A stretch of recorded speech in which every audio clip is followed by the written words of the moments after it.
Bismillah, alhamdulillah, wassalatu wassalamu ala rasulillah, wa ala alihi wa sahbihi man wala, assalamu alaykum wa rahmatullahi wa barakatuh. Bienvenue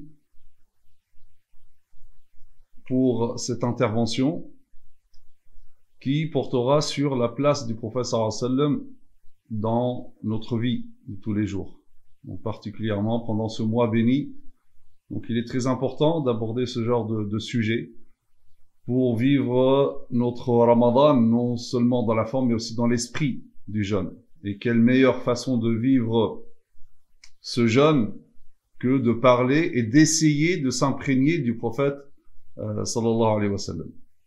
Et donc, la place du prophète sallallahu alayhi wa sallam dans notre vie. Alors, la place du prophète sallallahu alayhi wa sallam dans notre vie, en réalité, ça découle de la place d'Allah azza wa jalla dans notre vie. Donc, plus la place d'Allah azza wa jalla est grande dans notre vie, plus la place du prophète sallallahu alayhi wa sallam sera grande. Plus, donc, l'amour d'Allah azza wa jalla est grand, que nous portons à Allah azza wa jalla est grand, plus l'amour que nous portons au prophète sallallahu alayhi wa sallam sera grand, plus Allah azza wa jalla est présent dans notre cœur, plus le prophète sallallahu alayhi wa sallam sera présent. Donc, celui qui ne ressent pas, en réalité, cet amour du prophète sallallahu alayhi wa sallam, en réalité, il faut qu'il se remette en question par rapport même à son amour vis-à-vis d'Allah Azza wa Jalla. Car lorsque nous aimons Allah Azza wa Jalla, l'un des signes de l'amour d'Allah Azza wa Jalla, c'est le fait d'aimer tout ce qu'Allah Azza wa Jalla aime.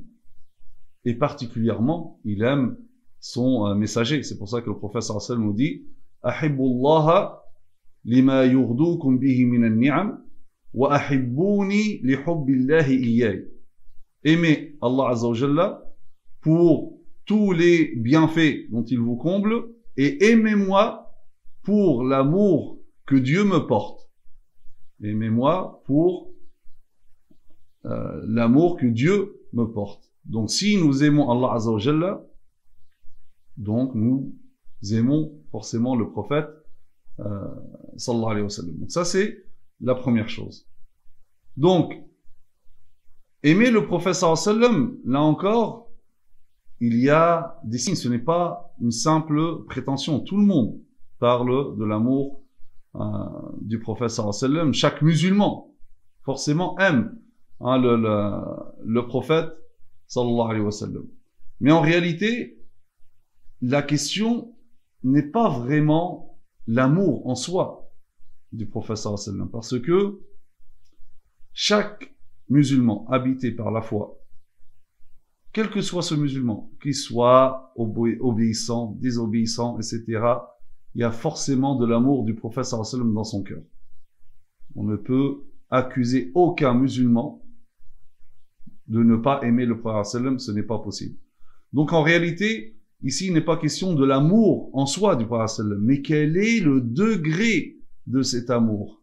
Parce que plus le degré est fort, plus ça se reflète sur toi, sur ton état intérieur, sur ton état extérieur, ton comportement, etc. Le prophète sallallahu alayhi wa sallam dit « La yu'minu ahadukum hatta akuna ahabba ilayhi min malihi wa waladihi wa nasi ajma'in » L'un de vous n'atteindra la plénitude de la foi, ou l'un de vous ne sera véritablement croyant qu'à partir du moment où il m'aime plus qu'il n'aime ses biens, ses enfants et tous les gens. Donc, on parle de niveau d'amour. Donc, et en réalité, on peut se dire, mais si j'aime le prophète sallam plus que mes biens, plus que mes enfants, plus que tout le monde, est-ce que vraiment c'est ça le niveau où je dois parvenir dans l'amour du prophète sallam? En réalité, c'est pas encore ça. Omar radhiyallahu anhu nous dit, une fois, donc il était avec le prophète sallallahu alayhi wa sallam, dit c'était rarement que on pouvait être seul avec le prophète sallallahu alayhi wa sallam. Là, je me suis trouvé seul avec le prophète sallallahu alayhi wa sallam. Le prophète sallallahu alayhi wa sallam le tenant par la main, et là, Omar, il regarde le prophète sallallahu alayhi wa sallam, ses yeux débordant de larmes, et il dit, Ya Rasulallah, inni uhibbuk. Il dit, ô messager de Dieu, je t'aime. Le prophète sallallahu alayhi wa sallam sourit. Il lui dit, ahaqqan ya Omar tuhibbuni.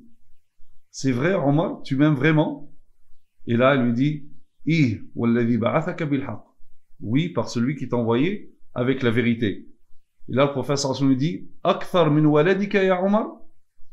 Plus que tes enfants, ya Omar? Il lui dit, Naam, ya Rasulallah. Oui, au messager de Dieu, plus que mes enfants. Et là, il lui dit, Atuhibbuni akthar min malika, ya Omar? Est-ce que tu m'aimes plus que tes biens, tes richesses, ya Omar? Il lui dit, oui, je t'aime plus que mes richesses. Et là, le prophète sallam, il sourit encore et lui dit, Atuhibbuni akthar min nafsika, ya Omar? Est-ce que tu m'aimes plus que ta propre personne, ya Omar? Omar lui dit, fa'ukhiftu. C'est-à-dire, j'ai été surpris. Pourquoi? Parce que, à ce moment-là, Omar ne pouvait pas concevoir que quelqu'un peut aimer quelqu'un d'autre plus que sa propre personne. Aimer quelqu'un plus que sa propre personne.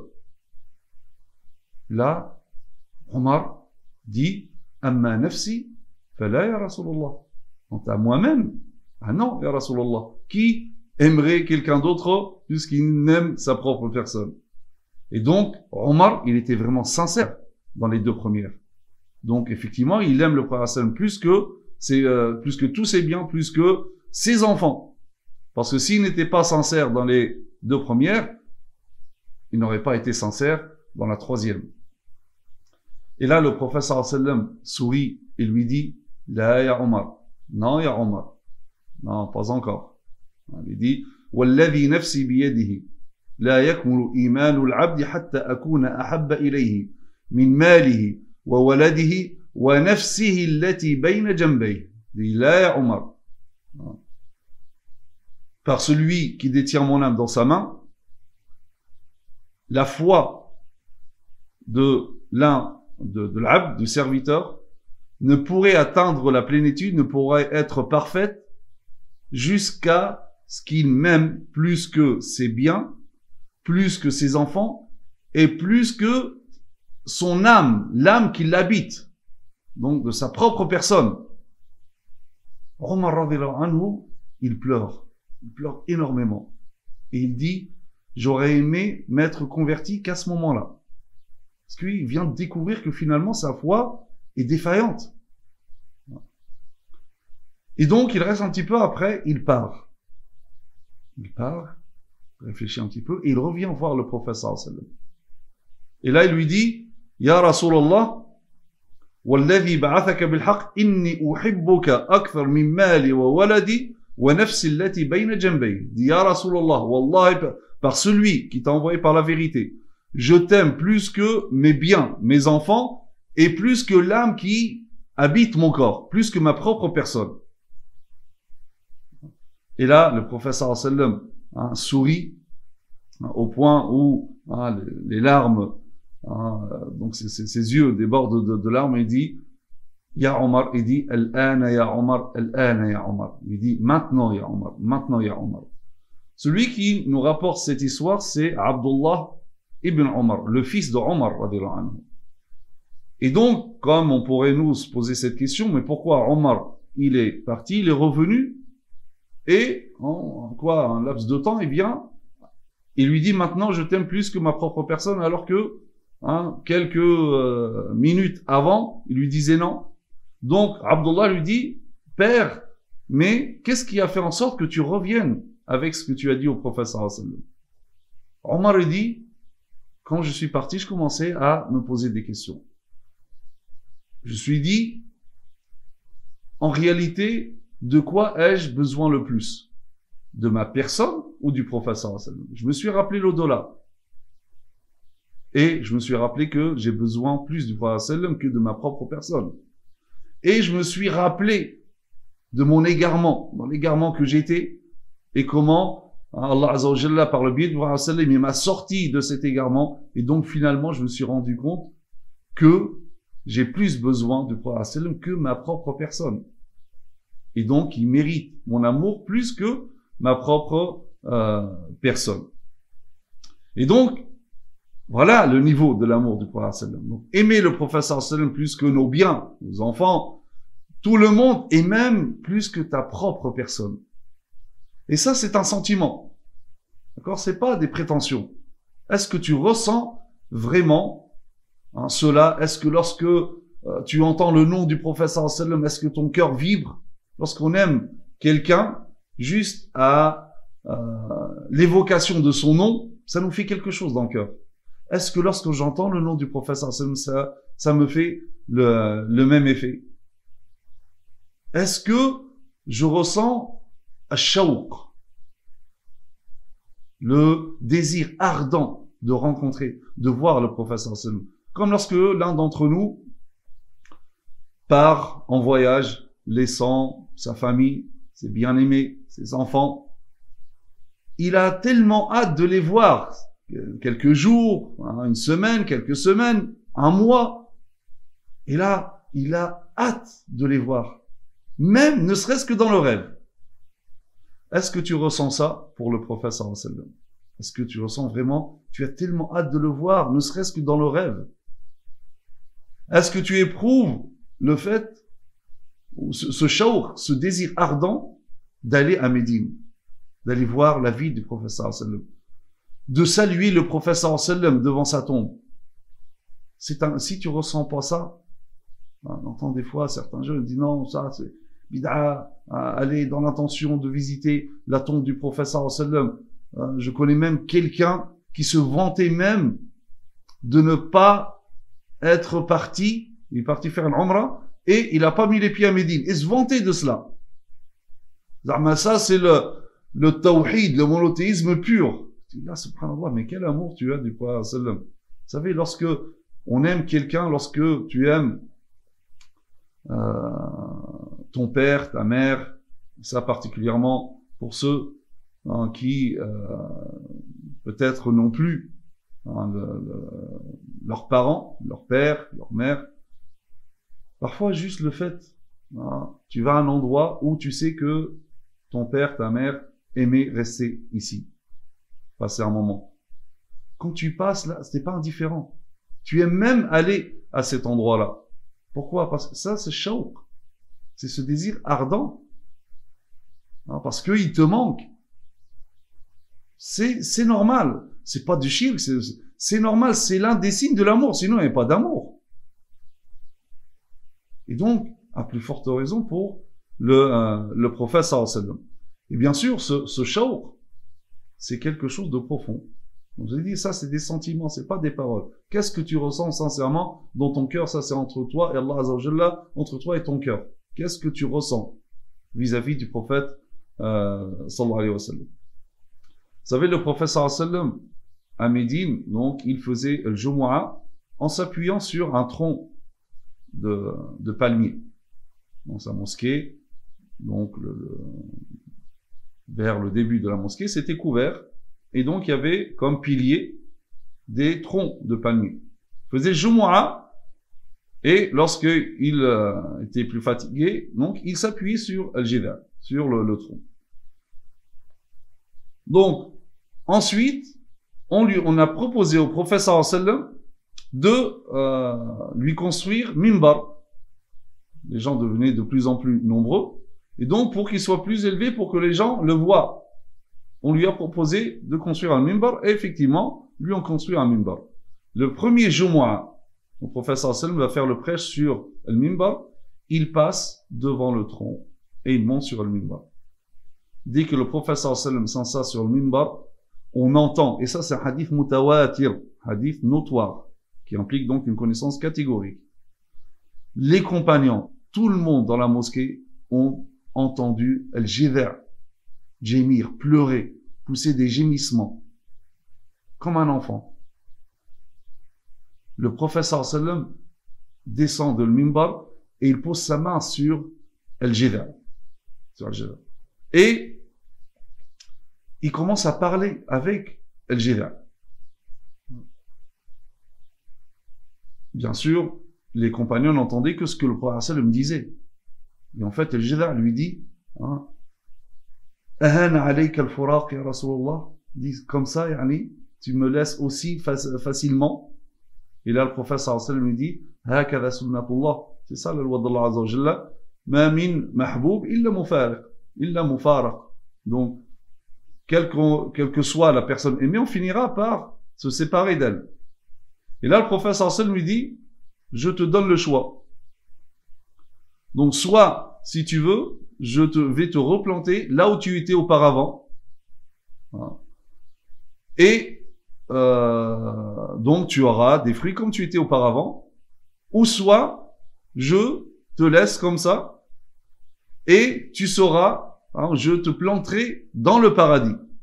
Et donc, tu boiras, hein, tu seras abreuvé de l'eau des fleuves du paradis. Et tu auras des beaux fruits et les gens du paradis mangeront de ton arbre, de toi, donc si tu veux. Et là, les compagnons entendent le prophète sallallahu alayhi wa sallam lui dire Na'am qad fa'alt, dit oui, je le ferai. Et là, donc, lorsque les compagnons demandent au prophète sallallahu alayhi wa sallam qu'est-ce qu'il a dit, il dit le palmier, donc le tronc, hein, qui a un tronc, hein, c'est-à-dire coupé, hein, c'est pas un arbre vivant. Et il dit ikhtara an aghrisahu fil jannah. Il a choisi que je le plante au paradis. Al-Hasan al-Basri, rahimahullah, l'un des grands tabi'i, disciples de compagnons, il disait Ya ma'ashar al-muslimin, ô vous les musulmans, al-khashabatu tahinnu ila rasulillahi sallallahu alayhi wa sallam shawqan ila liqa'ihi fa antum awla an tashtaqu ilayhi. Dit ô vous les musulmans, un tronc khashaba, du bois, un tronc inerte, c'est même pas un arbre, un tronc, c'est un simple tronc, éprouve le désir ardent de rencontrer le prophète sallallahu alayhi wa sallam. Vous devez, vous, à plus forte raison, ressentir cela. Est-ce que tu ressens que le prophète sallallahu alayhi wa sallam te manque, tu as envie de le voir, hein? Thawban, radiyallahu anhu, un compagnon, donc, qui servait le prophète sallallahu alayhi wa sallam, aimait servir le prophète sallallahu alayhi wa sallam, c'est pas un esclave, mais il aimait servir le prophète sallallahu alayhi wa sallam. Un jour, hein, le prophète sallallahu alayhi wa sallam s'est absenté presque une journée. Lorsqu'il revient, Thawban voit le prophète sallallahu alayhi wa sallam, lui dit Awhashtani ya Rasulallah, tu m'as manqué, tu m'as tellement manqué ya Rasulallah. Et il commence à pleurer. Et là, le prophète sallallahu alayhi wa sallam lui dit Ahada yubkik, est-ce que ça te fait pleurer ça? Qala Thawban La ya Rasulallah, non, au messager de Dieu. ولكن تذكرت مكانك أو مكانتك في الجنة ومكاني فذكرت الوحشة. Il lui dit, Ya Rasulallah, non, je pleure pas en fait pour ça. Mais je pleure parce que je me suis souvenu, je me suis rappelé ta place, la place que tu occuperas au paradis et la place que moi j'occuperai. Je suis pas à ton niveau. Et du coup, le fait que je pense que je ne suis pas à côté de toi, je ressentis l'éloignement, al-wahsha, le manque. J'ai déjà ressenti l'éloignement et le manque. Regardez l'amour du prophète, il a peur d'être séparé du prophète au paradis. Et là, Allah Azza wa Jalla révèle le verset وَمَنْ يُطِعِ اللَّهَ وَرَسُولَهُ فَأُولَٰئِكَ مَعَ الَّذِينَ أَنْعَمَ اللَّهُ عَلَيْهِمْ مِنَ النَّبِيِّينَ وَالصِّدِّقِينَ وَالشُّهَدَاءِ وَالصَّالِحِينَ وَحَسُنَ أُولَٰئِكَ رَفِيقًا. Allah Azza wa Jalla donc révèle, et quiconque obéit à Allah Azza wa Jalla, à son messager, ceux-là seront avec ceux qu'Allah Azza wa Jalla a comblés de ses faveurs parmi les prophètes, les véridiques, les martyrs et les vertueux. Et donc, ça c'est, regardez, avoir hâte de rencontrer le prophète sallallahu alayhi wa sallam. Donc, est-ce que tu ressens vraiment ceci dans la vie de tous les jours? Donc ça, c'est le premier volet. Donc, la place du prophète sallallahu alayhi wa sallam, c'est tout d'abord sa place dans ton cœur. La place du prophète sallallahu alayhi wa sallam dans ton cœur, donc, c'est cet amour. L'amour du prophète sallallahu alayhi wa sallam, shawq, le désir ardent de rencontrer le prophète sallallahu alayhi wa sallam. Le deuxième volet, c'est l'iqtida. Donc, la place du prophète sallallahu alayhi wa sallam dans ta vie dépend de ta conformité au prophète, sallallahu alayhi wa sallam, et de suivre le modèle du prophète, sallallahu alayhi wa sallam. Mais qu'est-ce qu'on entend par l'iqtida? Ou bien al-ta'assi, ou l'ittiba'? Parce qu'effectivement, l'un des signes, nous avons dit, l'un des signes de l'amour du prophète sallam, c'est shawq, ce désir ardent de le rencontrer. Un autre signe de l'amour du prophète sallam, c'est le fait de le suivre. De suivre le modèle prophétique. Mais qu'est-ce qu'on entend par suivre le modèle prophétique? Là, il y a énormément de confusion en réalité. Alors, suivre le modèle, dont on appelle l'iqtida, al-ta'assi, l'ittiba', tout ça, des mots pour dire, donc, suivre le modèle du prophète sallam. L'iqtida, suivre le modèle du prophète sallam, la conformité au modèle prophétique, en fait, à deux niveaux. Tout d'abord, على المستوى الإيماني والأخلاقي. ثم على المستوى التشريعي. Donc il y a deux niveaux dans cette conformité, dans le fait de suivre le prophète. Tout d'abord au niveau spirituel et moral. Deuxième niveau, au niveau législatif. Donc tout d'abord, suivre le prophète, c'est suivre le prophète au niveau spirituel, au niveau du comportement. Le prophète sallam avait un état avec Allah Azza wa Jalla. Où en es-tu? Le prophète sallam donc est un modèle dans le tawakkul à Allah Azza wa Jalla. Le tawakkul comme il se doit, se remettre à Allah Azza wa Jalla. Cette confiance inébranlable en Allah Azza wa Jalla. Donc, où es-tu de cela? Donc, dans ta foi, l'iman. Donc, ta foi dans ton rapport à Allah Azza wa Jalla.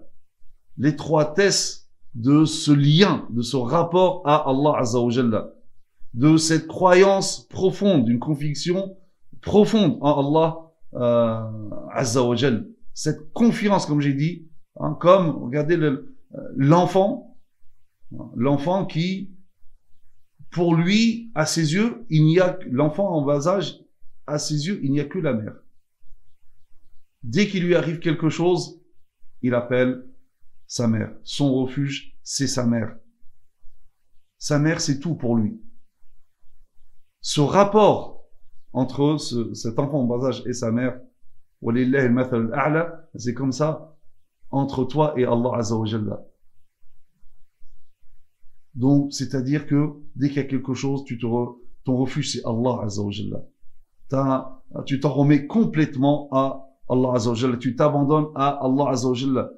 Et le tawakkul aussi du prophète sallallahu alayhi wa sallam. Comment était le tawakkul du prophète sallallahu alayhi wa sallam? Différence entre tawakkul et tawakkul. Quelqu'un dit, non, moi, je me tawakkul. Hein, moi, donc, j'ai pas la peine de travailler, etc. Rizq, c'est Allah Azza wa Jalla qui va me donner. Comme disaient les soufis, tu ne seras véritablement mutawakkil, c'est-à-dire quelqu'un qui s'en remet à Allah Azza wa Jalla, que si vraiment tu traverses le désert sans provision. Ça, c'est de l'insouciance. Ça, c'est de la bêtise. Ça, c'est pas du tawakkul. Le tawakkul, c'est le contraire. Si tu veux prendre le prophète en termes, modèle en termes de tawakkul, regarde comment il a fait l'hijra. Le prophète aurait pu faire le hijra ouvertement, il dit, Allah Azza wa Jalla me protège, je suis le messager. Mais non, il a établi un plan minutieux, ne laissant rien au hasard. Il a tout préparé. Lui et Abu Bakr, radiyallahu anhu. Sans rentrer bien sûr dans les détails, vous connaissez le détail dans la sira du prophète sallallahu alayhi wa sallam. Lorsqu'il a tout fait, à un moment, comme vous le savez, lorsqu'il est dans la grotte de Thawr, les Mécois parviennent quand même, parce qu'ils cherchaient tout, dans tous les environs, dans toutes les montagnes, là où il y a des grottes. Donc, ils n'ont pas trouvé les traces parce qu'ils étaient effacés, hein, par, donc, notamment Amr ibn Fuhayra et le troupeau qui le ramenait. Mais eux, ils cherchaient dans tous les environs, dans toutes les grottes connues, donc ils sont arrivés devant la grotte du prophète sallam. Si bien que Abu Bakr dit au prophète sallam, Ya Rasulallah, si l'un d'eux juste regarder en bas, il va nous voir. À ce moment-là, et pas avant, le prophète sallam lui dit, La tahzan inna Allah ma'ana. Ne t'attriste pas, n'aie pas peur, Allah est avec nous. À ce moment-là. Il y a une fois que lui, il a fait tout ce qu'il pouvait faire, tout ce qu'il relève de son humanité, il l'a fait. Tout ce qu'il peut, il l'a fait. Donc après, il s'en remet à Allah Azza wa Jalla. La tahzan inna Allah ma'ana. Et c'est ça le tawakkul, donc c'est d'entreprendre toutes les causes. Tu fais toutes les causes. Et ensuite, tu t'en remets à Allah Azza wa Jalla. Voilà. Tu suis le prophète sallam dans le tawakkul. Ça, le tawakkul dans tous les jours. Tu entreprends les causes. Tu bosses. Tu vas être le premier à l'école, le meilleur travailleur, etc. Et après, le résultat appartient à Allah Azza wa Jalla. Donc, le tawakkul, comme disait savant, donc, le tawakkul, c'est le fait d'entreprendre les causes. Ensuite, par rapport au résultat, tu t'en remets à Allah Azza wa Jalla. C'est ça, le véritable tawakkul. Mais attention, comme disent les savants, tarkul asbabi ma'siyah wal ittikalu ala al asbabi shirk. Délaisser les causes, c'est un péché. Parce que c'est contraire au modèle prophétique. Le prophète sallallahu alayhi wa sallam, c'est le meilleur exemple de tawakkul. Par contre, le fait de t'en remettre aux causes, ça c'est du shirk. Dis, ah si j'ai réussi, là parce que j'ai travaillé, ok, là. Attention. C'est parce que Allah Azza wa Jalla, tu as accordé, donc ce bienfait t'a fait réussir. Donc, prendre l'exemple de Allah dans l'amour d'Allah Azza wa Jalla, dans tawakkul, dans la confiance, dans l'adoration, mais aussi, donc, dans ses qualités morales, l'indulgence du prophète sallallahu alayhi wa sallam. Et nous sommes dans le mois d'indulgence. Où es-tu de l'indulgence du prophète sallallahu alayhi wa sallam? Toi, dès que on t'es gratiné un petit peu, là, ça est, c'est la colère. Où es-tu de l'indulgence du prophète sallallahu alayhi wa sallam? La patience du prophète sallallahu alayhi wa sallam. Nous sommes dans le mois de la patience. La patience dans l'obéissance d'Allah Azza wa Jalla. La patience face à la désobéissance. La patience dans les épreuves. Voilà, le prophète sallallahu alayhi wa sallam est passé partout dans sa vie. Il a fait preuve de patience. Où es-tu de la patience du prophète sallallahu alayhi wa sallam? Ou bien juste, lorsque il y a une petite épreuve qui arrive, là, tu oublies tout. Il est où le prophète sallallahu alayhi wa sallam? Vous avez dans la personne du prophète sallallahu alayhi wa sallam un excellent modèle. Il est où là ton modèle? Donc c'est pas une question de parole. Il faut concrétiser. La modestie du prophète sallallahu alayhi wa sallam. Quelqu'un de humble, alors que il reçoit la révélation. Le prophète, le meilleur des créatures, et c'est quelqu'un de très simple, très modeste, accessible. Où es-tu de cela? Examine ton cœur, tu vas trouver plein d'orgueil, d'amour, de prestige, ou bien d'extrême considération de soi, orgueilleux. Où es-tu du prophète sallallahu alayhi wa sallam? La générosité. Toujours nous sommes dans le mois de la générosité. En réalité, Ramadan doit être justement une école pratique des enseignements du prophète sallallahu alayhi wa sallam et de la morale du prophète sallallahu alayhi wa sallam. La générosité, la justice. Toi, tu n'es pas quelqu'un de juste. Donc, tout ça, c'est suivre le modèle prophétique. Malheureusement, pour certains, suivre le prophète sallam, c'est des apparences. Et quand je dis des apparences, je parle pas uniquement de la tenue vestimentaire ou la longueur de la barbe, ou etc. Bien que certains, effectivement, pensent que la sunna, c'est ça. C'est juste l'apparence. Je mets un qamis, je laisse la barbe, etc. Je me suis dit, c'est ça la sunna. Alors que la sunna, c'est plus que ça. Mais je parle aussi des apparences, l'islam d'une manière générale, ou même suivre la prophète sallam, c'est mumarasat, c'est des rites uniquement. C'est des rites. Comment prier? Là, je vais prier, machallah, minutieusement. D'accord? Au millimètre. Comment, la main, je mets là, etc. Le front à tel endroit, au millimètre. d'accord, assidu à la mosquée, masha'Allah. Mais dès que je sors de la mosquée, billah, un shaitan, il n'y a pas de sourire, mauvais comportement avec les gens, tout le monde se plaint de toi. C'est ça, suivre le modèle prophétique, mumarasat, des rites. Nous sommes des musulmans dans l'apparence. C'est que question de rite, la pratique uniquement. Mais le problème, c'est que cette pratique n'a aucun effet sur nous. Et c'est ça le problème. Combien on jeûne, on prie, on donne zakat, on va al hajj.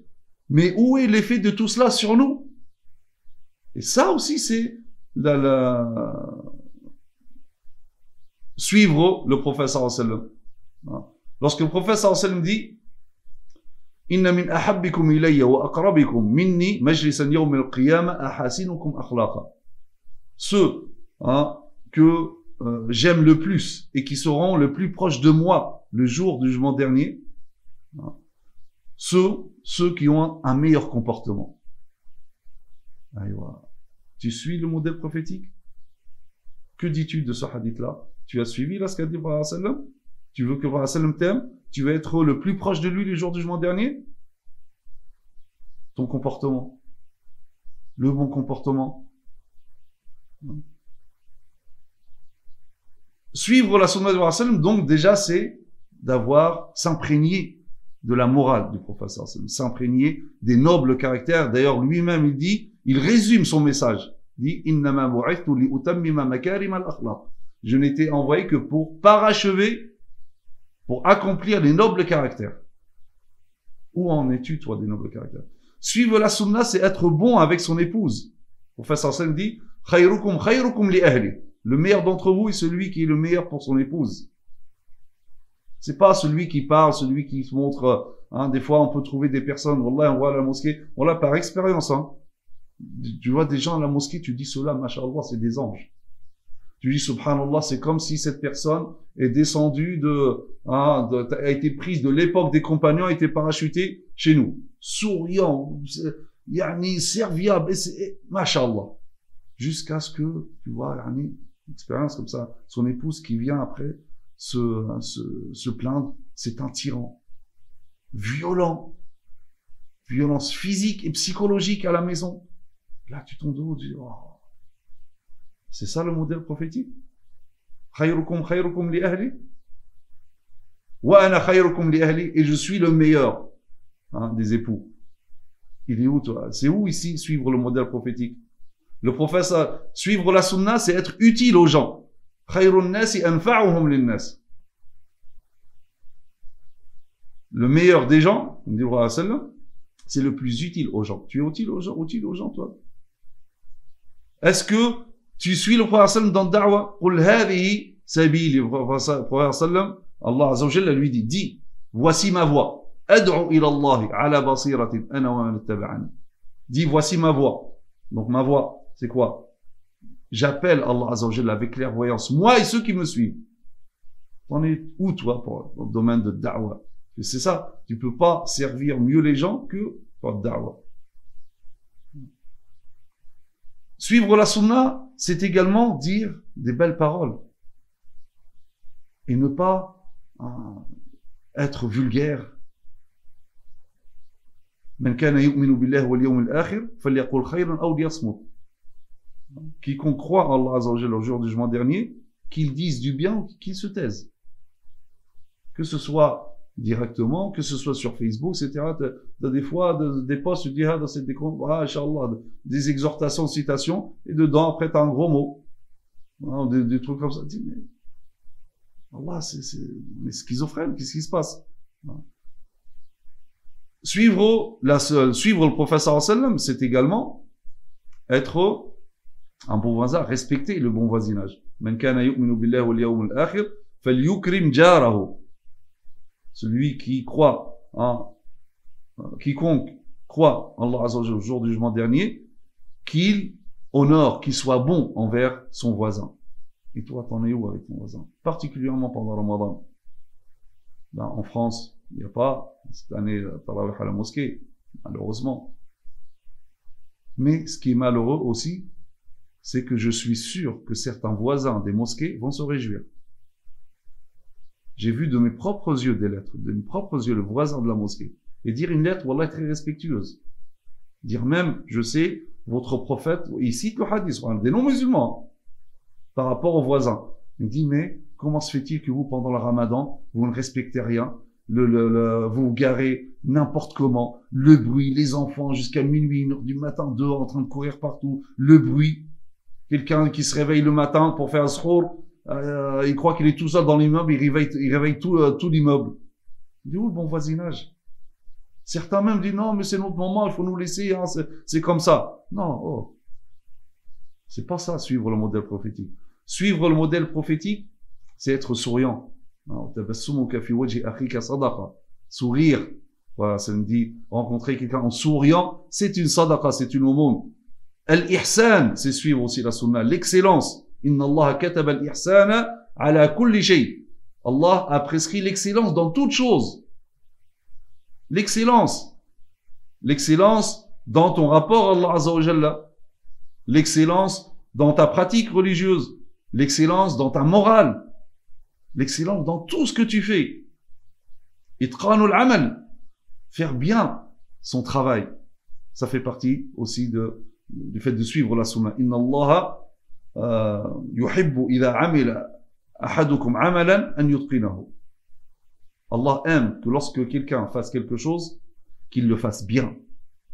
Comment se fait-il que maintenant, il y a des expressions, le genre travail arabe, alors que cette expression-là, il y a des siècles, ça veut dire quelque chose d'excellent. C'était l'excellence. Aujourd'hui, c'est le contraire.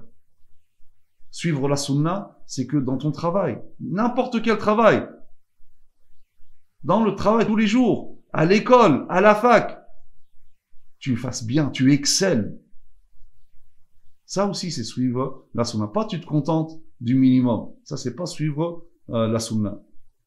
Suivre la sunna, c'est être bienfaisant vis-à-vis de ses parents, de les aimer, de les respecter. On voit des fois des personnes, hein, alors là, machallah, toujours à la mosquée, machin, kada, sunna, machin. Et là, quand il parle à ses parents, c'est comme s'il parlait à des domestiques. C'est ça, suivre la sunna. Ar-Rahma, être un cœur plein de miséricorde. Man la yarham la yurham, dit le prophète sallam. Celui qui ne fait pas miséricorde aux autres, hein, Allah Azza wa Jalla ne lui fera pas miséricorde. Où es-tu de cette miséricorde? Innama ana rahmatun muhda, dit le prophète sallam. Je suis une miséricorde offerte. Conformément à ce qu'Allah Azza wa Jalla dit, wa ma arsalnaka illa rahmatan lil alamin. Nous t'avons envoyé en tant que miséricorde. Est-ce que toi tu es une miséricorde pour les gens, billahi? Tu es une miséricorde pour tes voisins, pour ta famille, pour tout, pour la nature, les choses inertes. Tu es une miséricorde, toi. Remets-toi en question. Professeur Sam dit, Laysa minna man lam yarham saghirana wa lam yuwaqqir kabirana. Ne fait pas partie de nous celui qui n'est pas compatissant, qui ne fait pas miséricorde vis-à-vis des plus jeunes, des enfants, et ne respecte pas, hein, ne respecte pas les plus âgés. T'en es où? Istawsu bin nisa'i khayra. Soyez bons envers les femmes. Hein. Tu en es où de tout cela? Donc ça aussi, dans la vie de tous les jours, si je veux connaître la place du prophète sallallahu alayhi wa sallam dans ma vie de tous les jours, c'est de prendre le prophète sallallahu alayhi wa sallam comme exemple dans tout cela. Donc j'ai dit ici, je parlais du premier niveau, le niveau donc spirituel, donc mon rapport à Allah Azza wa Jalla, wal akhlaq, et mon rapport avec les autres. Et dans tout cela, mon modèle, c'est le prophète sallallahu alayhi wa sallam. Et j'essaye vraiment de concrétiser ces enseignements, de m'imprégner de toutes ces valeurs spirituelles, de son rapport à Allah Azza wa Jalla et de son rapport aux gens. Le deuxième volet, c'est donc au niveau tashri'i, mustawa tashri'i, au niveau législatif. Et là, ce qui est très très important, justement, c'est de savoir faire la part des choses. Le prophète sallallahu alayhi wa sallam, bien sûr, c'est le messager de Dieu. Wa ma Muhammadun illa rasoul. Muhammad sallallahu alayhi wa sallam n'est autre que le messager. Donc, d'une manière générale, tout ce qu'il fait, tout ce qu'il dit, c'est un exemple. Pour nous, dans tout ce qu'il fait, dans tout ce qu'il dit, tout ce qu'il fait, ça rentre dans le domaine législatif. Ça, c'est d'une manière générale. Mais, faut pas oublier que le prophète sallam a, entre guillemets, d'autres casquettes. Il peut être, c'est un chef d'État, juge, un être humain, un homme d'expérience. Et donc, il y a dans ce qu'on appelle le tasarrufat, c'est son comportement. Tasarrufat, il y a une partie qui est législative, et celle-ci on l'appelle sunna. Et il y a une partie qui n'est pas législative.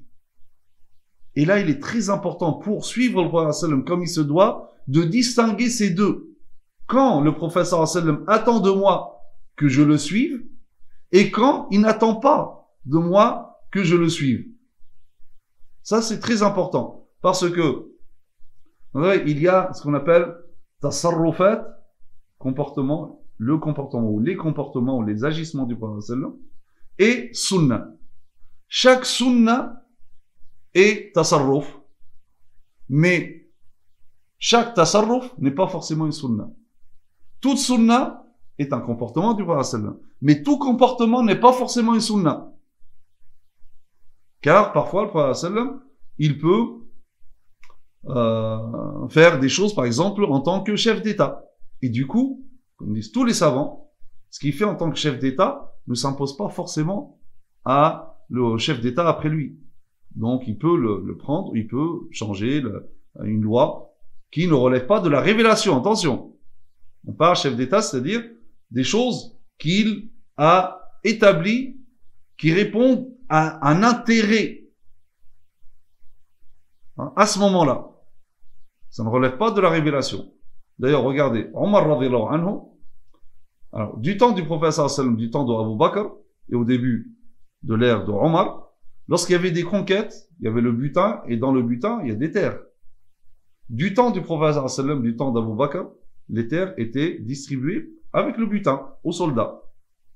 Au temps de Omar, les conquêtes étaient très importantes vers les territoires perses, énormément de terrain. Là, il s'est dit, mais si à chaque fois qu'il y a de grandes conquêtes comme ça, des terrains, si on partage ça, si on donne ça uniquement aux soldats, qu'est-ce qui va rester pour les générations futures?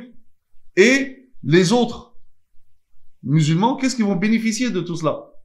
Et donc, Omar, il décide de changer la règle ici, et il va laisser les terres conquises à leurs propriétaires, et en contrepartie, ils vont payer une taxe foncière, donc à la trésorerie musulmane. Et du coup, tous les musulmans tireront profit de ces terres, ainsi que les générations futures.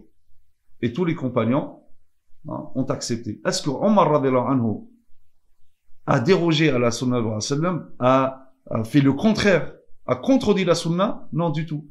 Parce que Omar radhiyallahu anhu, il savait que le prophète sallam, dans la distribution du butin, etc., ça relève des prérogatives du chef d'État. Il l'a pas fait en tant que messager. Et donc, c'est pour cela qu'il s'est permis de changer ici, car le prophète sallam a fait ça en tenant compte de l'intérêt des musulmans à son époque, à ce moment-là, et Omar, il a pris une décision qui aussi, donc, et c'est ça la règle du chef d'État, c'est qu'il prend en considération l'intérêt du peuple. Et donc, Omar, lui, il a pris une décision selon, donc, qui est la plus appropriée au contexte et à l'intérêt des gens. Donc, le prophète sallallahu alayhi wa sallam peut faire des choses de par sa nature humaine. D'accord? Et là, c'est l'être humain qui fait, c'est pas le prophète sallallahu alayhi wa sallam, en faisant telle ou telle chose, il n'attend pas de toi de le suivre. Donc, comme par exemple, sa façon de marcher, la façon de s'asseoir, hein, la façon de manger, parce qu'il mangeait, il mangeait par terre, avec 3 doigts, etc.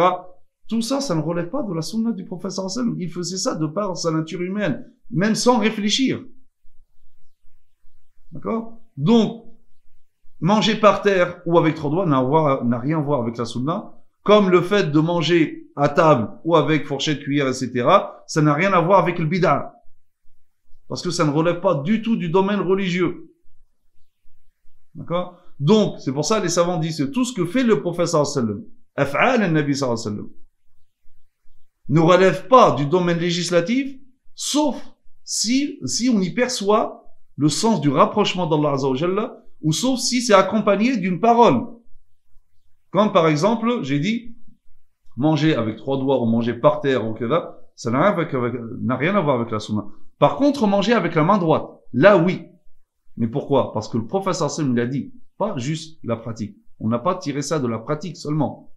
Parce qu'il dit, donc, la ta'kulu bishimal fa inna shaytana ya'kulu bishimal. Ne mangez pas avec la main gauche, car le shaytan mange avec la main gauche. Donc là, oui.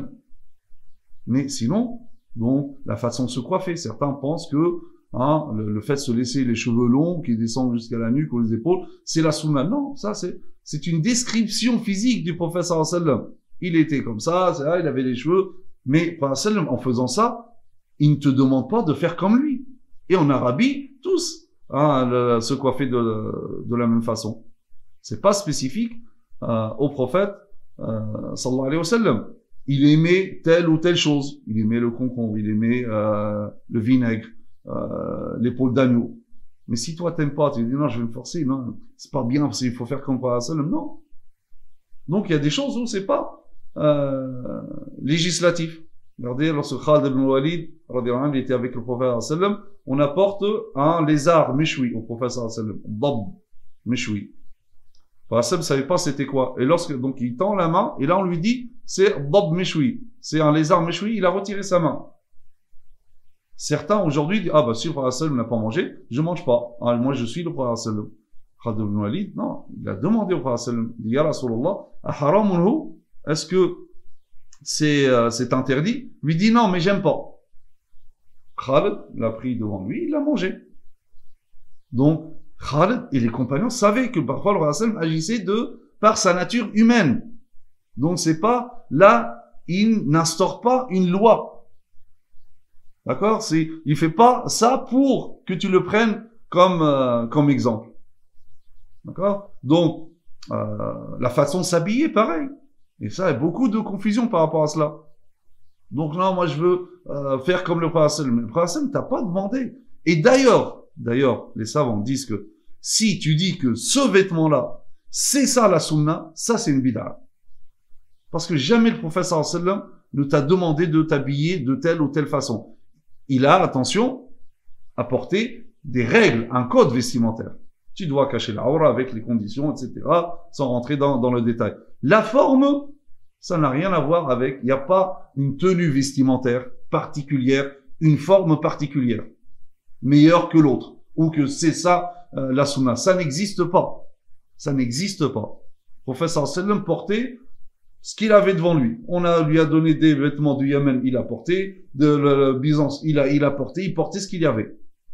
Et en réalité, comme le disent les théoriciens du droit, au Soliou, si tu veux suivre le modèle prophétique dans ce domaine, là où il agit selon sa nature humaine. Parce que lorsque le prophète sallallahu alayhi wa sallam fait des choses qui ne relèvent pas du domaine législatif, soit donc c'est de par sa nature humaine, soit il se conforme à l'urf, à la norme sociale. Donc c'est-à-dire, si tu veux suivre le prophète dans ce domaine-là, comme le prophète sallallahu alayhi wa sallam respectait sa propre nature, faisait pas quelque chose contre nature, alors toi aussi respecte ta nature. Si t'as pas l'habitude de marcher comme le prophète sallallahu alayhi wa sallam, ça sert à rien de te forcer. Si t'as pas l'habitude de t'asseoir comme faisait le prophète sallallahu alayhi wa sallam, comme certains disent, pour manger, tu laisses ton genou droit, donc dressé comme ça, tu t'avais soit sur la cuisse, sur le pied gauche, etc. Mais parce que le prophète sallallahu alayhi wa sallam, pour lui ça c'était naturel. Mais si toi t'as pas l'habitude, mesquin, tu vas être là en train de souffrir en mangeant, c'est pas ça la sunna. Respecte ta nature. Assis-toi comme toi tu peux. C'est ça la nature. Et comme le prophète sallallahu alayhi wa sallam aussi respectait sa norme sociale par rapport à la tenue vestimentaire, alors si tu veux suivre le modèle prophétique, alors respecte aussi ta norme sociale, ton usage. C'est ça. Certains disent, même si je veux faire vraiment, je veux mettre déjà, comment ça, connaître le qamis du prophète sallallahu alayhi wa sallam. Et pourquoi toujours on parle juste d'un qamis qui vient d'un pays en particulier? Et malgré cela, les théoriciens du droit disent voilà, si tu veux t'habiller comme ça, pourquoi pas, mais il ne faut pas que ça contredise un intérêt des musulmans. Mais si ça porte préjudice aux musulmans, il vaut mieux pas. Tu vas pas porter préjudice aux musulmans pour quelque chose qui ne relève même pas de la sunna. Ou aussi lorsque ça relève de l'expérience. Et là, c'est l'homme d'expérience qui parle et non pas le messager. Le prophète sallam, comme dans le Hubab ibn al-Mundhir, dans la bataille de Badr, vous connaissez, lorsque le prophète sallam voulait s'arrêter à un moment, donc il y avait plusieurs points d'eau à Badr, il s'arrête au premier point d'eau. Là, le Hubab ibn al-Mundhir lui dit, ya Rasulullah, dis-moi, est-ce que le fait que tu as choisi cet endroit pour l'armée, est-ce que c'est une révélation de Dieu, donc du coup on peut ni avancer ni reculer, ou est-ce que ça vient de toi, c'est une manœuvre de guerre, c'est ton ijtihad. Le professeur Sam dit non, ça c'est moi, c'est une manœuvre, une ruse et une manœuvre de guerre. Là, Hubab ibn al-Mundhir lui permet de dire alors c'est pas la meilleure position, allons jusqu'au dernier point d'eau, comme ça nous on va boire, mais pas eux. Pourquoi le Hubab lui a posé cette question-là? Pourquoi? Parce qu'il savait que le prophète pouvait soit agir par révélation, ou peut-être par son expérience. Donc là, c'est l'homme d'expérience qui parle, c'est pas le prophète. Donc voilà. Donc les compagnons savaient cela. Donc, des fois, le prophète il parle, c'est l'expérience. Et là, par exemple, sans rentrer dans tous les détails, mais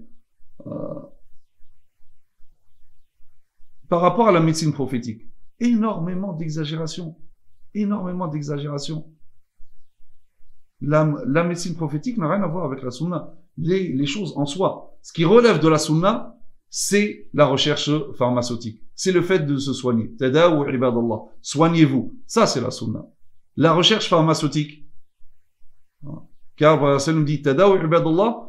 Donc, parce que à chaque maladie qu'Allah fait descendre, il descend un remède. Donc, ça veut dire quoi? Chercher. Comment se fait-il, par rapport à cette pandémie, comment se fait-il que les musulmans, soi-disant ceux qui suivent le prophète sallallahu alayhi wa sallam, on est à la traîne à ce niveau-là. Tous les musulmans, les pays musulmans attendent que l'Occident leur fasse des sadaqa, qu'ils trouvent le vaccin et leur fasse des sadaqa. Et nous, on est là en train toujours de certaines choses de la habba sauda, mange des dattes, mange le kala, et ils pensent que c'est ça la sunna. Non. Le prophète sallallahu alayhi wa sallam ici, c'est l'homme d'expérience qui parle. Et il faut pas croire que le prophète sallallahu alayhi wa sallam a inventé tout cela, ça existe chez les Arabes. Il n'a fait que préconiser les choses qu'il connaissait dans son environnement. Donc, est-ce qu'on peut supposer que la science peut contredire? Oui, pourquoi pas. Et ça ne remet pas en cause du tout la prophétie du prophète sallallahu alayhi wa sallam. Comme on va vous rappeler le hadith de Ta'bir al-Nakhl. Parce que le prophète sallallahu alayhi wa sallam arrive à Médine, il trouve les gens, les Médinois en train de polliniser les palmiers. Il leur dit, si vous le faites pas, ça va pas empêcher que les dattes sortent. Ils l'ont pas fait. La récolte était catastrophique. Ils vont voir le prophète sallallahu alayhi wa sallam. Le prophète sallallahu alayhi wa sallam a dit, mais moi, je faisais juste vous dire ce que moi je pense. À titre personnel. Moi, je suis pas agriculteur. Vous connaissez ce domaine mieux que moi. Non, mais c'est l'homme d'expérience. D'accord? Donc, lorsqu'on voit le prophète a préconisé l'urine de chamel à certains, etc., ça va pas dire que c'est la sunna de boire de l'urine de la chamel. Et d'ailleurs, les fuqaha, tout ce qu'ils ont tiré de ce hadith-là, comme quoi ils avaient, ils connaissent ça, et bien sûr, si on dit ça, c'est que on l'a tenu de ces savants-là, c'est que la chose qu'ils ont tirée, c'est de dire que l'urine de la chamelle, et donc tout animal dont la consommation est licite, son urine n'est pas une impureté. Car si c'était une impureté, le prophète ne l'aurait pas préconisé. Voilà tout ce qu'ils ont dit. Ils n'ont pas dit, c'est la sunna de boire de l'urine de la chamelle, etc.